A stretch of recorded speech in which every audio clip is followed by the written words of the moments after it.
Bienvenido a Brother to Brother, un lugar de estudio de la palabra de Dios, donde Dios está presente, donde la esperanza es real, donde Dios es glorificado, donde su palabra cobra vida. Escuela sabática, reflexiones, estudios bíblicos y más. Gracias por estar aquí.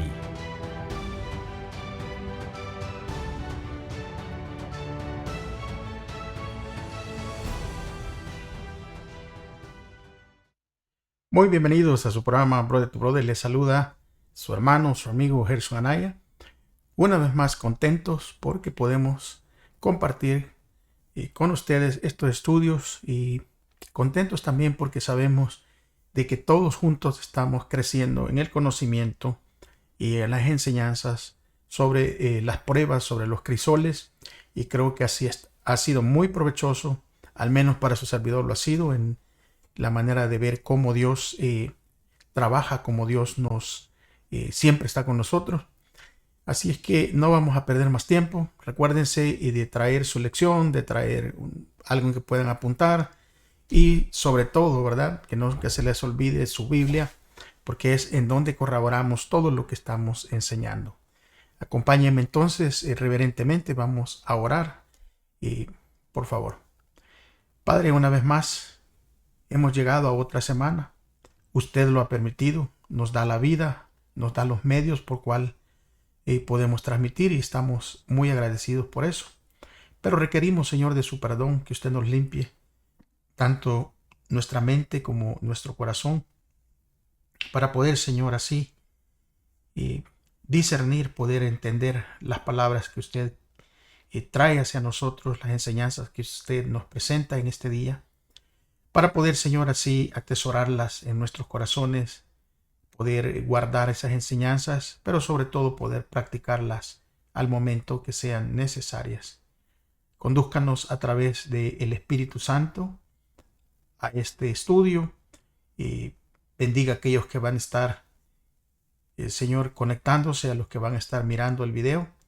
Que usted pueda, Señor, también ser con ellos, y si hay alguna situación por la cual ellos necesitan intercesión, que usted pueda mirar, Señor, cada una de esas necesidades.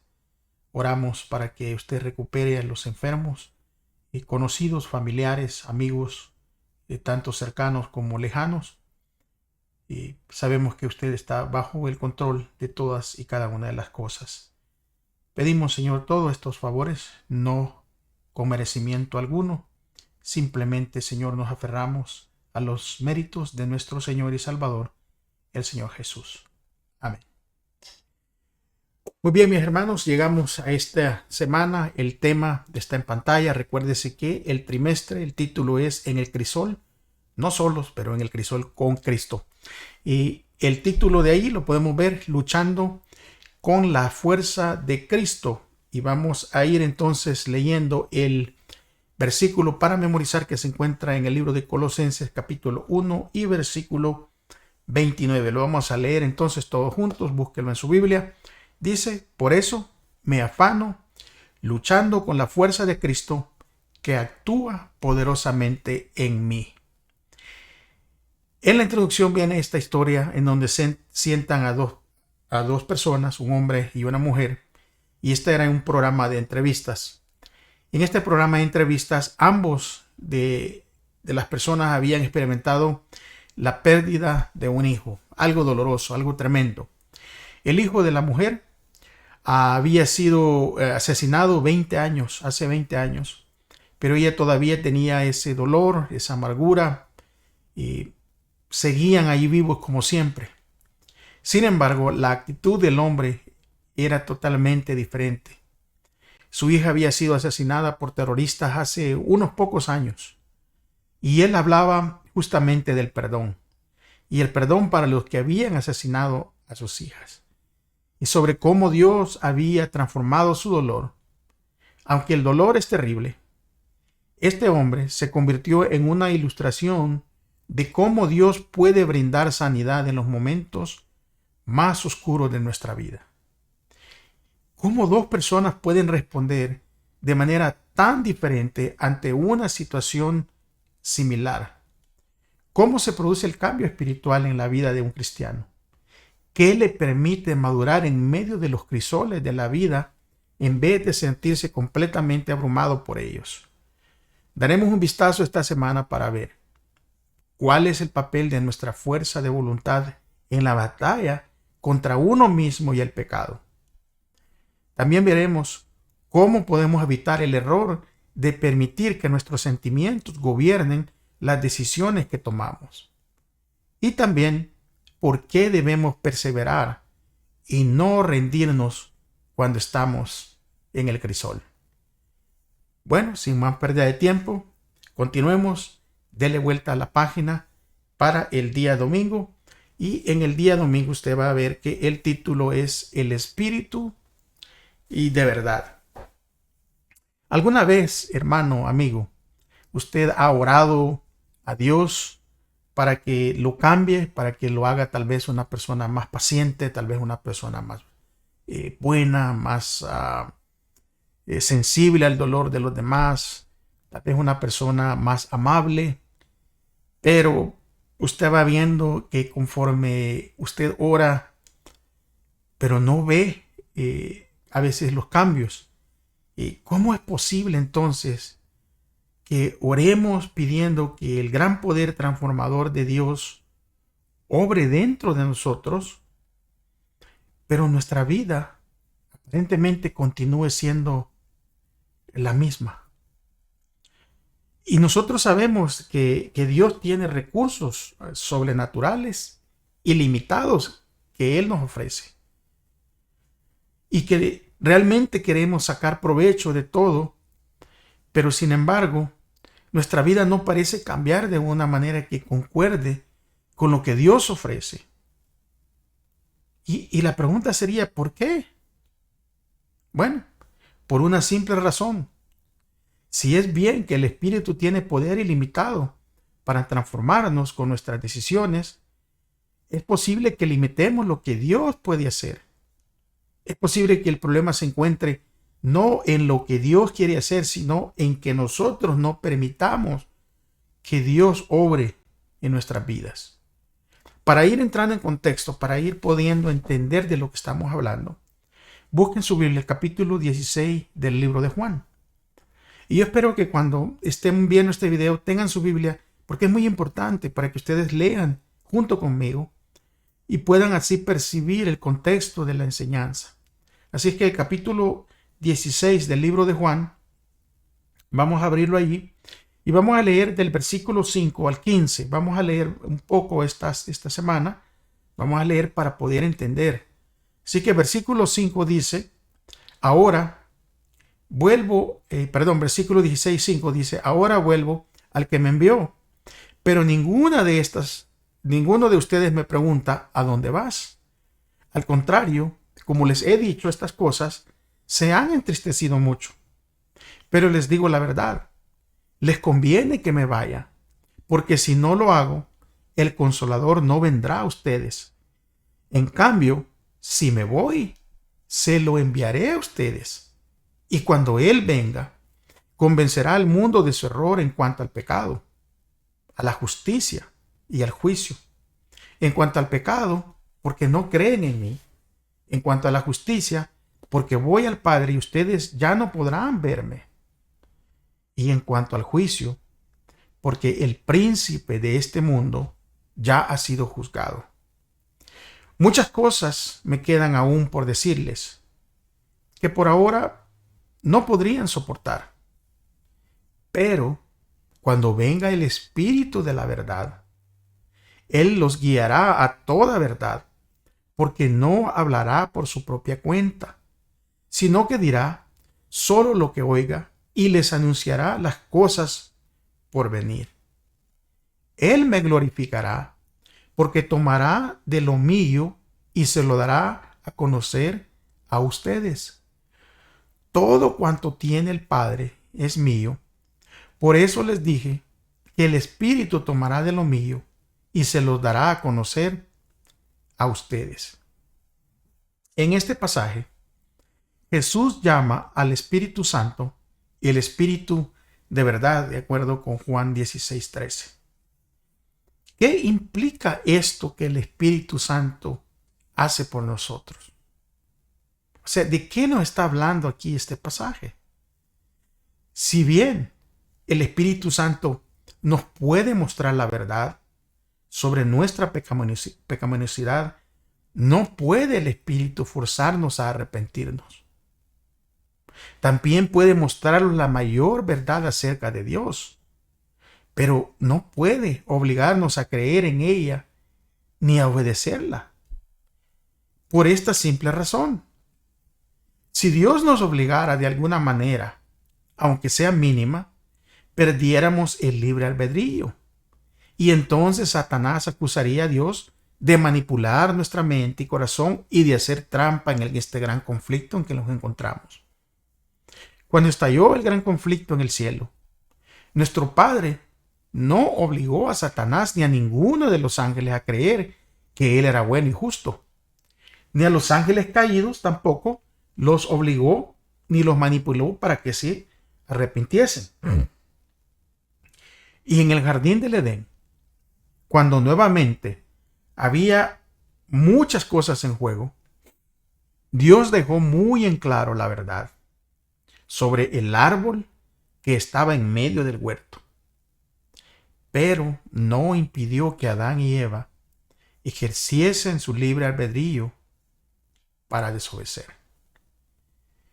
Dios, hermanos, amigos, no actuará de manera diferente con nosotros hoy. De modo que el Espíritu presenta la verdad acerca de Dios y el pecado. Y luego Él nos dice: en vista de lo que te he mostrado, ¿qué harás ahora? Y lo mismo ocurre cuando estamos en el crisol. A veces el crisol aparece precisamente porque no hemos obedecido o no nos hemos arrepentido de nuestros pecados. Para que nuestro Padre obre en esos casos, nosotros debemos decidir conscientemente abrir las puertas del arrepentimiento y la obediencia, de modo que el poder de Dios entre y nos transforme. La pregunta que yo puedo hacer en este momento es: ¿de qué te ha convencido el Espíritu de verdad recientemente? ¿Y cuánto haces por cambiar cuando escuchas esa voz? Pero más importante,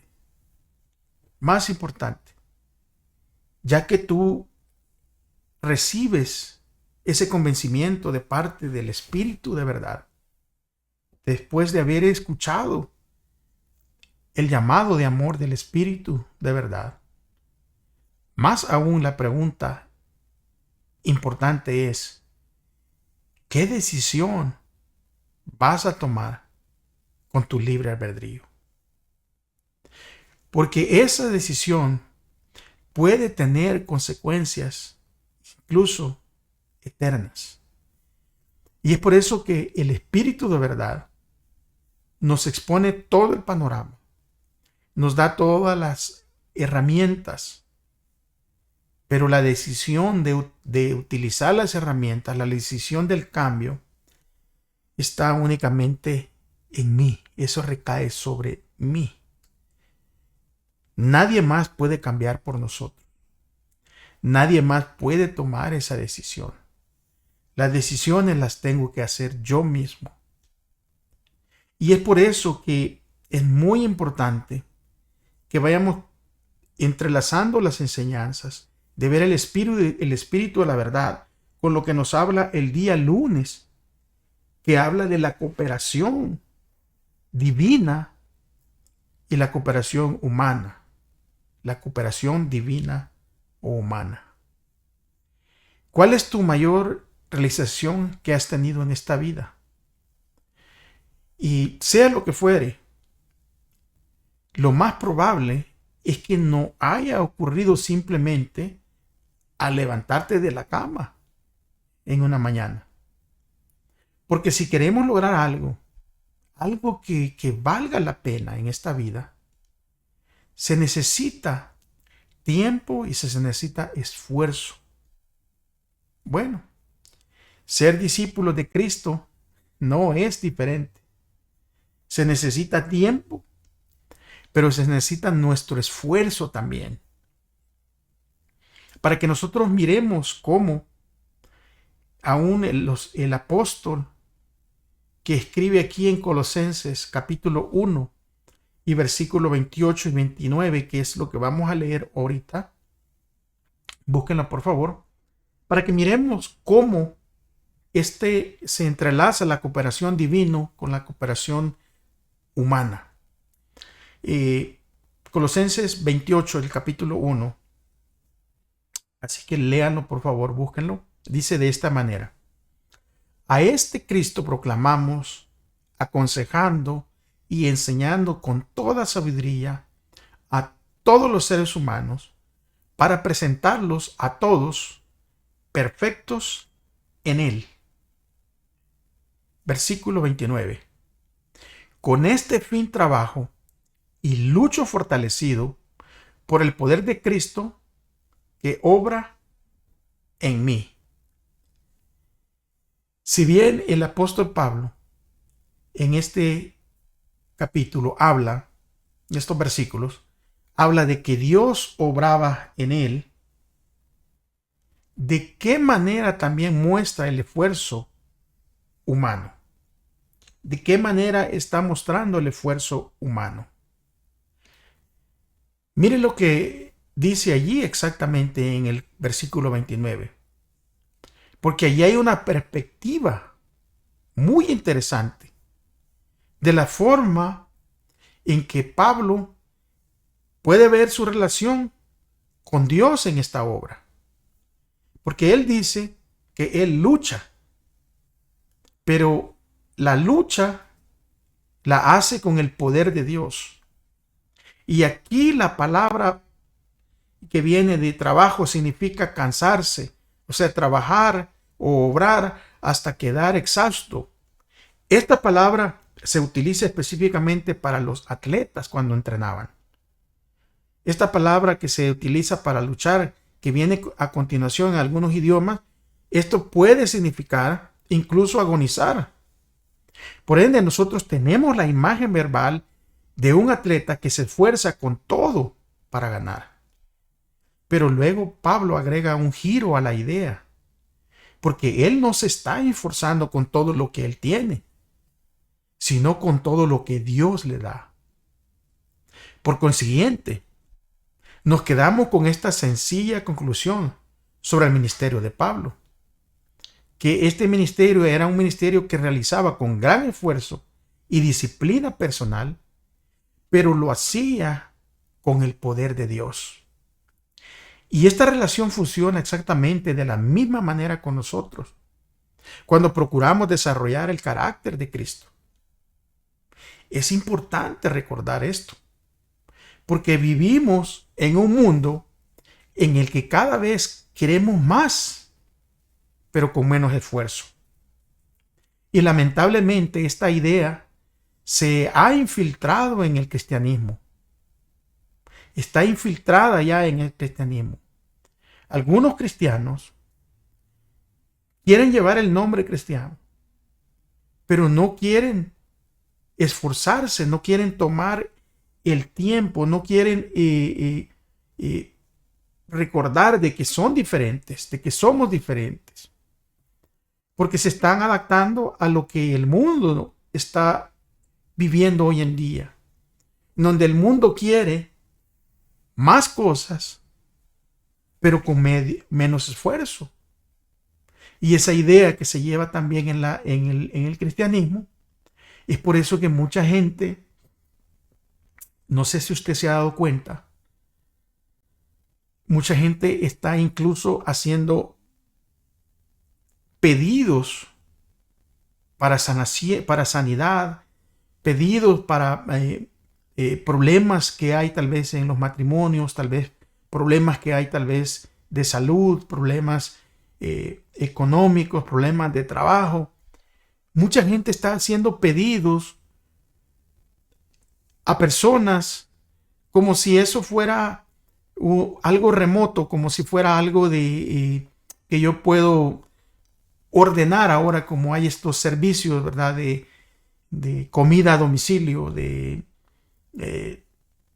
asuntos que usted puede pedir por línea o por correo.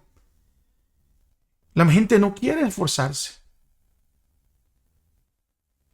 Y es importante que nosotros aclaremos que sí, nosotros como cristianos tenemos un deber de interceder por aquellos que están necesitados, pero también tenemos el deber de decirles la verdad, cómo funciona esto en el mundo cristiano. Porque si yo tengo una necesidad, puede ser de cualquier índole, y yo sé que esa necesidad únicamente Dios me la puede solucionar, porque tal vez ya he tratado todos los diferentes métodos. Entonces yo tengo que ir ¿a dónde? Tengo que ir con Dios. Saben, haciendo un paréntesis, esta historia no viene en esta enseñanza, pero yo sé que muchos la conocen, y para los que no la conocen, es una historia muy apropiada para esta enseñanza. Había una mujer que tenía un flujo de sangre por muchos, muchos años. Y esta mujer se había gastado toda su fortuna tratando de buscar la sanidad. Y no lo había conseguido. Pero por allí esa mujer había escuchado de que Jesús podía sanar a los enfermos. De que si ibas con Jesús, Jesús te podía sanar. Bueno, esta mujer se levantó, tal vez sin fuerzas, porque tenía pérdida de sangre, posiblemente había padecido anemia, estaba teniendo padecimientos de anemia, porque usted sabe, cuando se pierde sangre se debilita el cuerpo. Pero esta mujer, así debilitada, se fue, y la escritura dice que fue en medio de la multitud. Y ella, como pudo, se fue metiendo en medio de la multitud y tocó el manto de Jesús. Y inmediatamente esta mujer sanó. Ahora, requirió esfuerzo, requirió tiempo para obtener la sanidad. Pero esta idea que se ha infiltrado en el cristianismo, de que yo no tengo que hacer nada. Y es por eso que yo suplico y te digo, hermano, amigo que me vas a ver, si tú tienes una necesidad, ven a Cristo. Él es la única solución. Tal vez ya te gastaste todo tu dinero, tal vez ya gastaste mucho tiempo, y las cosas, en vez de mejorar, han empeorado. Ven a Cristo. Ve a los lugares en donde se están orando por diferentes situaciones. No te quedes en casa. No cometas el error de nomás decirle a alguien, ore por mí, tengo este problema, pero ¿sabe qué? Usted que va a la reunión de oración, ore por mí. Porque estas enseñanzas vienen directamente de la Escritura y están viendo cómo Dios obra. Y a veces la culpa de que las personas actúen así, las personas que no conocen, viene siendo incluso de algunos evangelistas cristianos que prometen que simplemente si crees, el Espíritu Santo descenderá sobre ti con asombroso poder sobrenatural y va a hacer grandes milagros. Si Dios actuara de esa manera, entonces Dios puede hacer el milagro que los ángeles hagan el trabajo y nosotros nomás recibamos las bendiciones. Pero Dios, en su infinito amor y en su infinita misericordia, nos hace partícipes. La Escritura dice que los ángeles están ansiosos.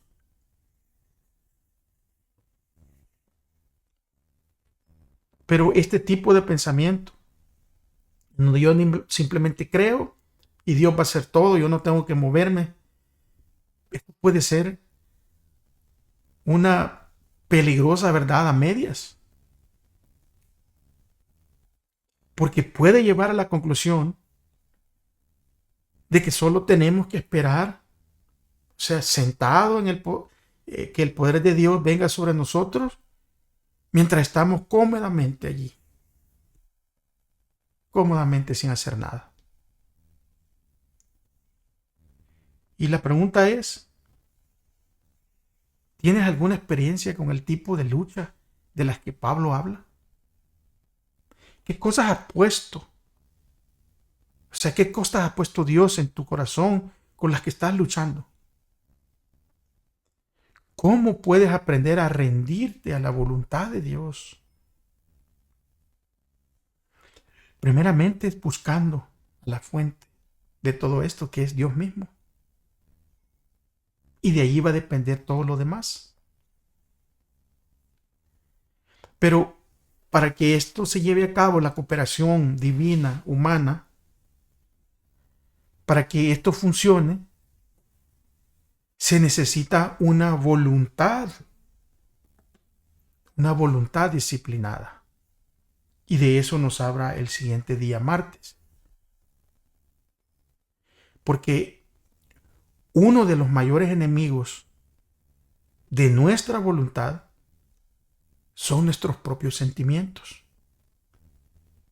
Porque vivimos en una cultura que cada vez está siendo más bombardeada con imágenes y música que pueden apelar directamente a nuestros sentidos y desencadenar nuestras emociones. Pueden desencadenar enojo, miedo, lujuria, pueden incluso llevarnos hasta a caer en una depresión. Y eso sin que nos demos cuenta.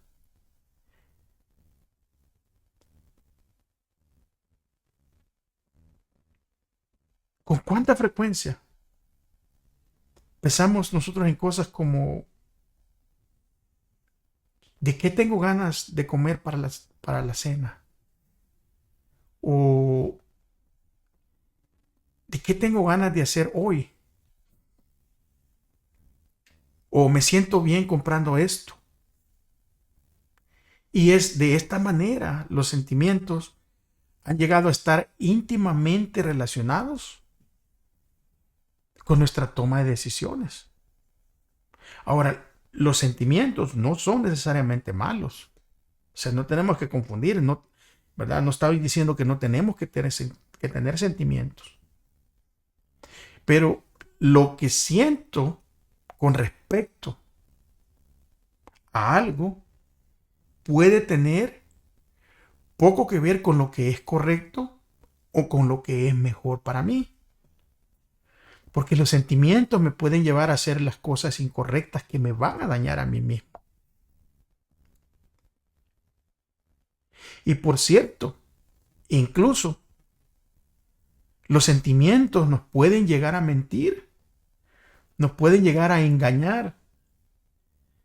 Mire lo que dice la escritura. Allí en Jeremías capítulo 17 y versículo 9. Engañoso es el corazón, dice unas versiones, más que todas las cosas. Y los sentimientos pueden crear una imagen falsa de la realidad. Y entonces al creer en esta imagen falsa de la realidad, esto nos puede llevar a tomar malas decisiones. Y nos puede incluso llegar a colocar en un crisol de fabricación propia. Hay muchos ejemplos que podemos encontrar en la Biblia en los que las personas tomaron decisiones basadas en sentimientos y no en la palabra de Dios. Y esas decisiones llegaron a tener consecuencias fatales. Uno de los ejemplos se encuentra allí en el libro de segunda de Samuel, versículo 11, versículo 2 al 5. Y esta es la historia de David.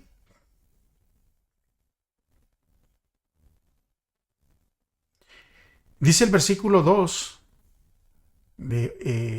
capítulo 11, dice que una tarde, al levantarse David de la cama, comenzó a pasearse por la azotea del palacio. Y desde allí vio a una mujer que se estaba bañando. Y esta mujer era sumamente hermosa.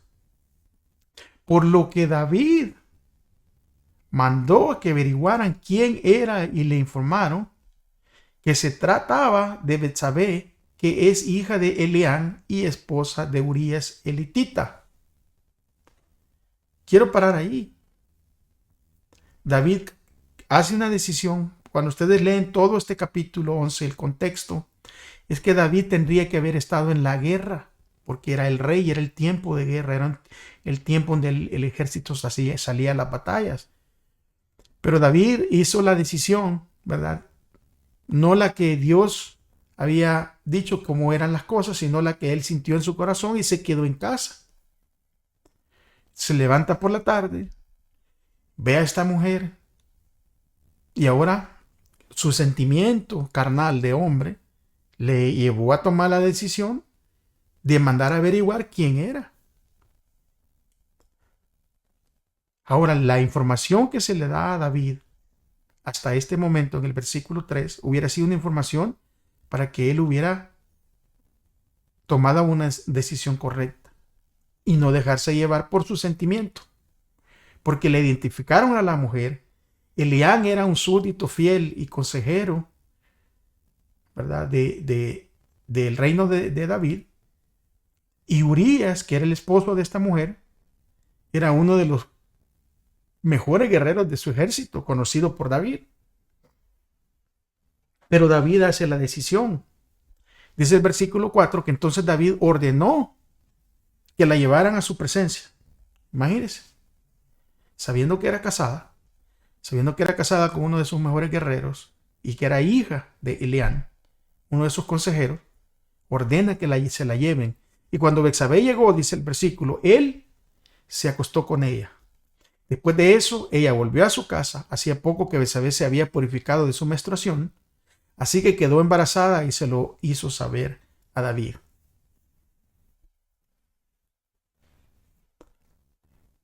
O sea, la mujer estaba en sus días más fértiles, porque le acaba de ovular.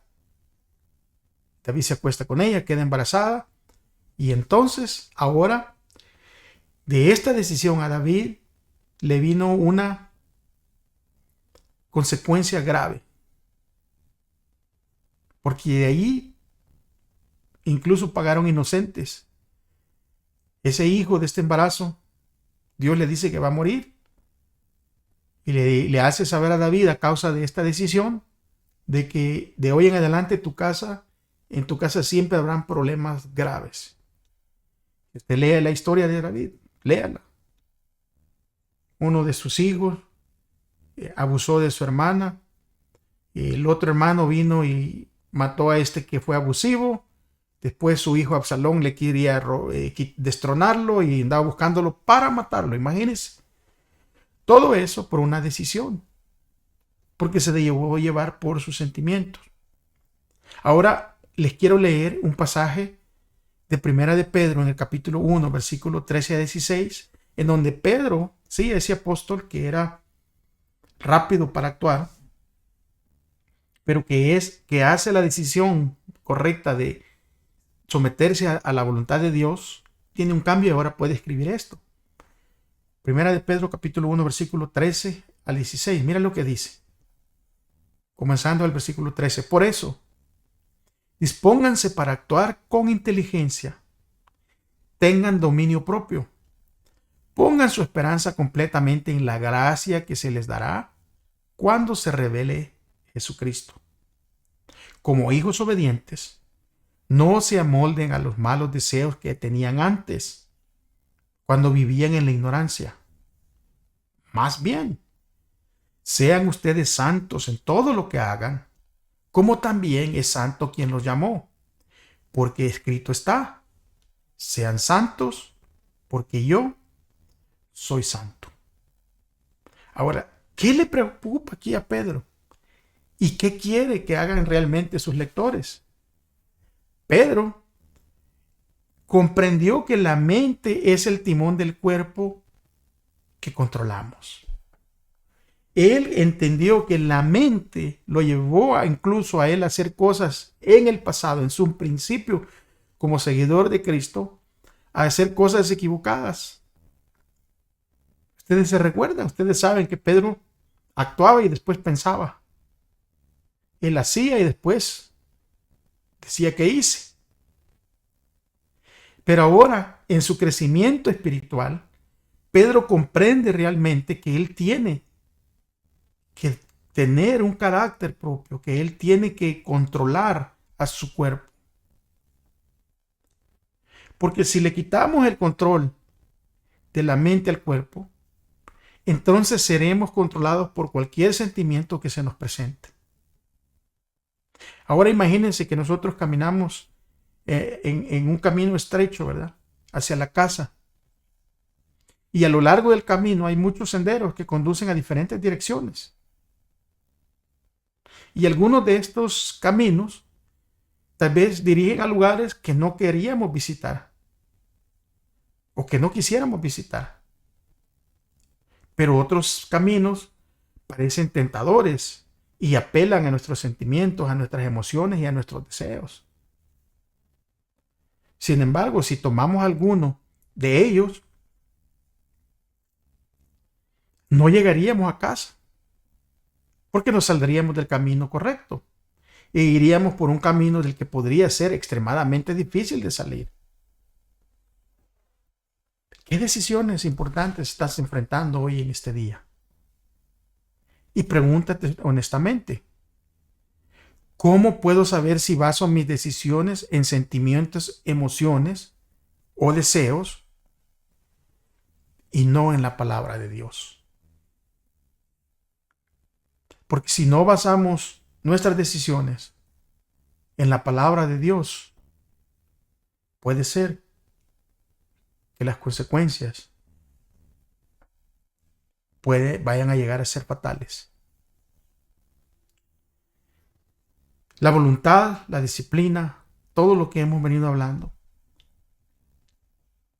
Hay un elemento que es muy vital y muy necesario. Y es el compromiso radical. El compromiso radical. Y vamos a empezar este día miércoles leyendo directamente de la palabra de Dios el capítulo 5 y versículo 29 de Mateo.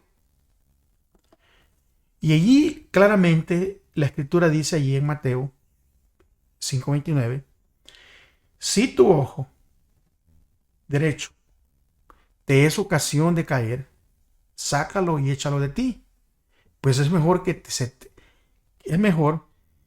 se pierda uno de tus miembros y no que todo tu cuerpo sea echado al infierno. Ahora meditemos sobre las palabras de Jesús en este versículo, porque aquí es justamente Jesús el que está hablando. O sea, son palabras directamente salidas del Maestro. O sea, si tu ojo derecho te va a ser el impedimento para que entres al reino de los cielos, es mejor que te lo arranques y lo tires, para que no todo tu cuerpo se pierda, o sea, que no te pierdas.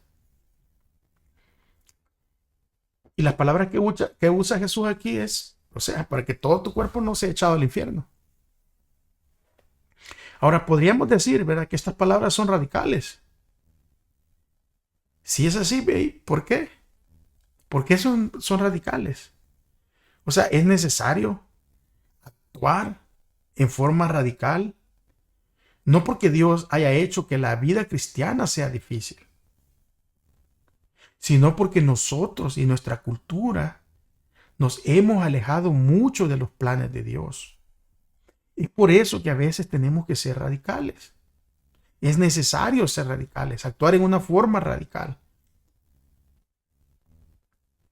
Porque tanto la presión de la cultura, la presión en que vivimos, en vez de ser una presión que nos acerque a Dios, es una presión que nos está alejando de Dios. Y mucha gente a menudo, ¿verdad?, despiertan un día y se preguntan, ¿Cómo? O sea, ¿cómo pude haberme alejado tanto de Dios? ¿Cómo que pasó esto? Y la respuesta siempre va a ser la misma. De un paso a la vez. De poquito a poco. Leamos una vez más este versículo de Mateo 5, pero ahora vamos a leer 29 y 30. Mire, dice, por tanto, si tu ojo derecho te hace pecar, sácatelo y tíralo. Más te vale perder una sola parte de tu cuerpo y que no todo él sea arrojado al infierno. Y si tu mano derecha te hace pecar, córtatela y arrójala. Más te vale perder una sola parte de tu cuerpo y no que todo el cuerpo vaya al infierno. Ahora, Jesús en este pasaje está hablando en el contexto del pecado sexual. Sin embargo, los principios subyacentes también se aplican a otros pecados. Por cierto, los principios que pueden aplicarse a nuestro crecimiento, también a nuestro crecimiento en Cristo en general. ¿A qué cuestiones fundamentales aluden las palabras de Jesús aquí en Mateo 5, 29 y 30? O sea, ¿realmente se nos insta a que nos cortemos la mano literal? Por supuesto que no. Jesús no nos está llamando a causarnos daños físicos. Eso de ninguna manera. Más bien nos está llamando a controlar la mente y por tanto el cuerpo, sin importar el costo. Fijémonos que el pasaje no menciona que debemos orar y que Dios eliminará instantáneamente las tendencias pecaminosas de nuestra vida. A veces Dios, en su misericordia, hace esto por nosotros de quitarnos ciertas cosas, pero a menudo nos llama a asumir un compromiso radical de renunciar a algo o de comenzar a hacer algo que quizá no tengamos ganas de hacerlo. O sea, vaya este crisol que nos están poniendo aquí, ¿verdad? Porque muchas veces nosotros pensamos, bueno, le voy a pedir a Dios que me cambie, le voy a pedir a Dios que me cambie, Dios cambia, me cambia, me cambia. Pero no hacemos nuestro compromiso radical.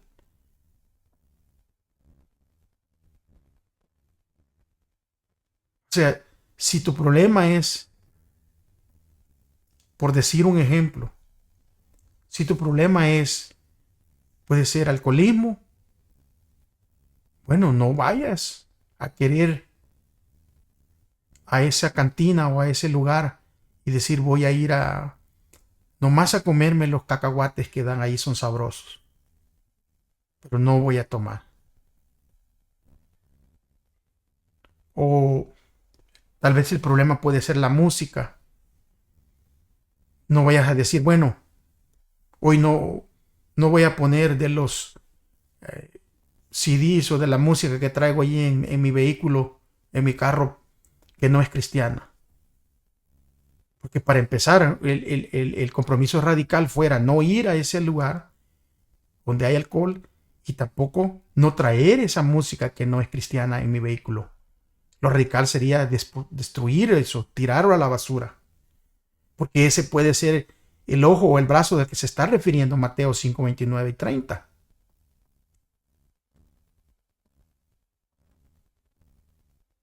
Cuando entramos en dietas, por ejemplo, y sabemos que cierto alimento que nos gusta pero nos hace daño, lo radical sería no comprarlo, no tenerlo en casa.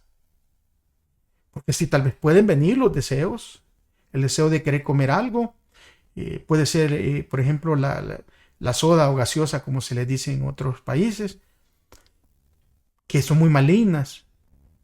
Y puede ser que tú estés con ese deseo de querer tomar, pero si no la tienes en casa,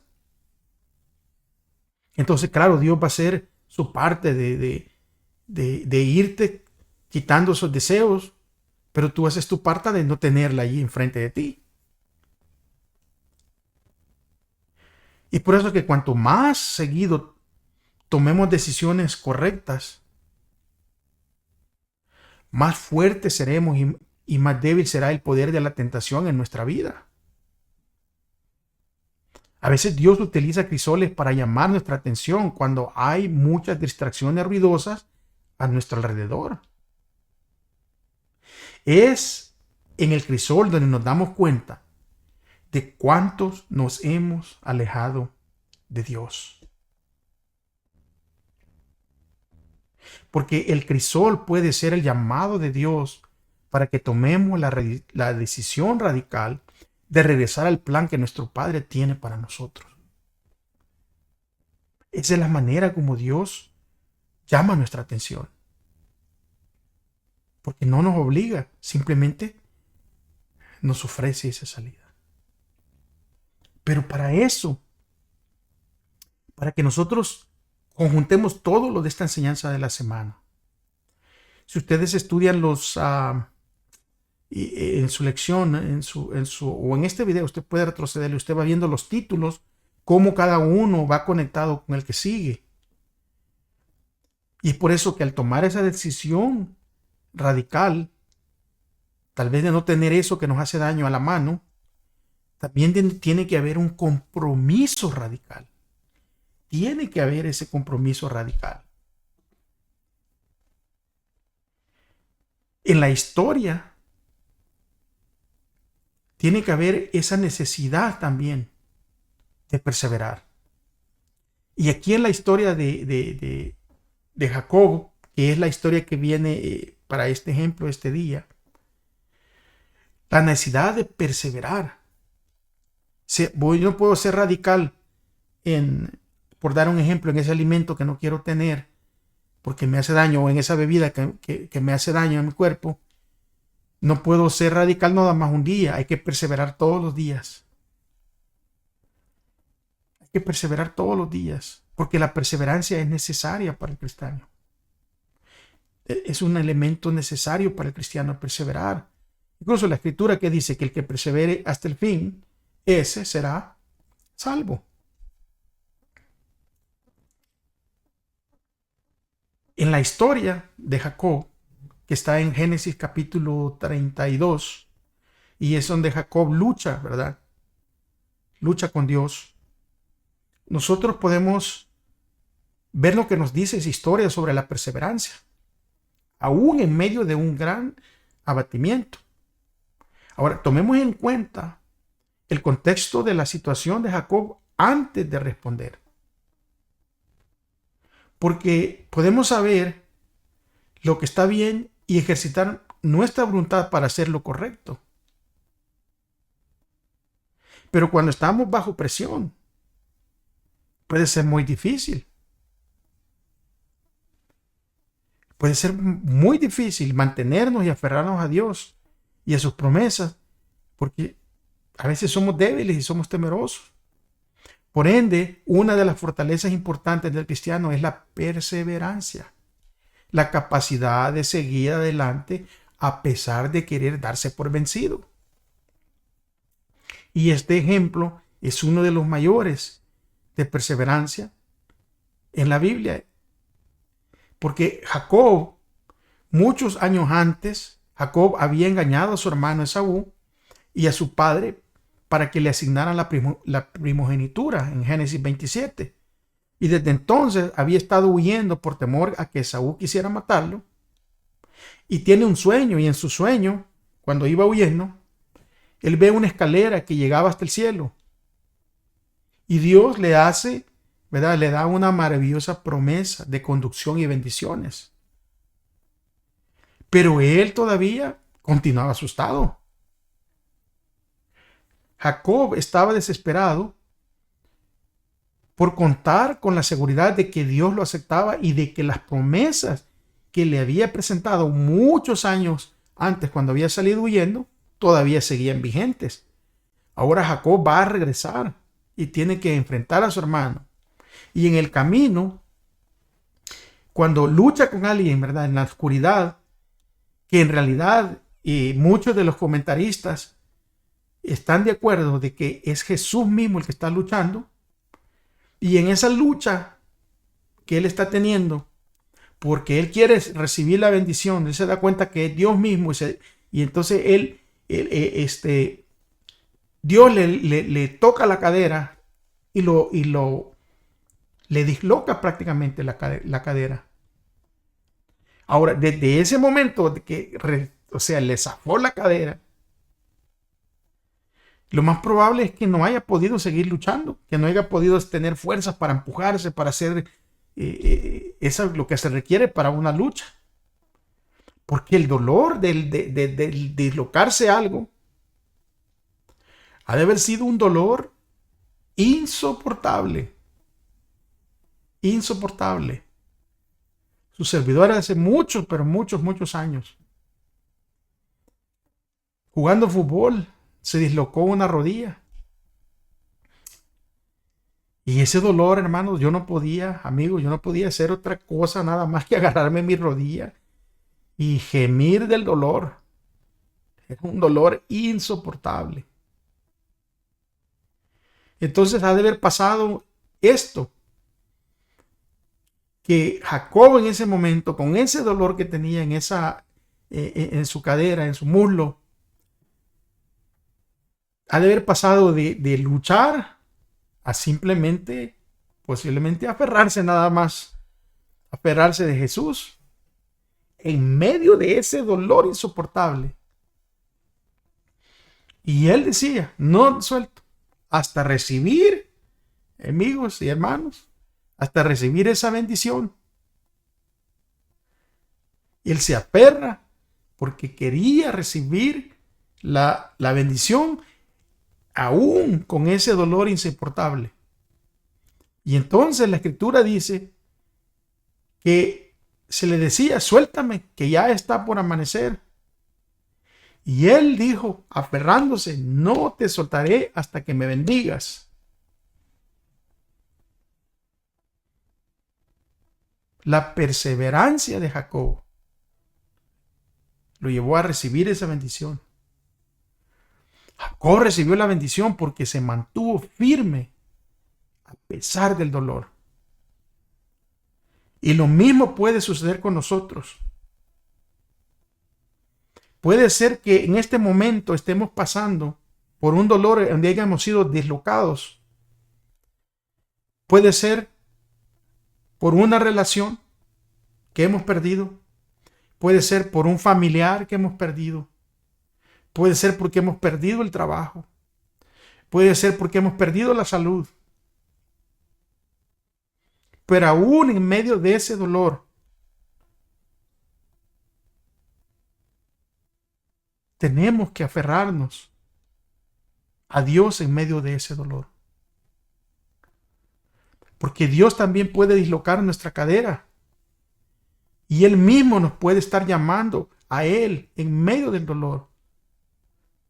Es más, Dios permitió que las dolorosas secuelas continuaran en la vida de Jacob.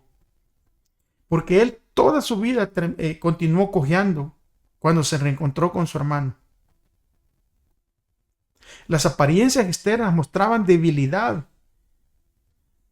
pero Jacob era una indicación de fortaleza. Ahora, ¿qué decisiones prácticas tienes que tomar? Pueden ser que sean relaciones, estilo de vida, material, de lectura, hábitos de salud, de vida espiritual, que nos van a ayudar a perseverar más en el Señor en medio del desánimo y en medio de la tentación.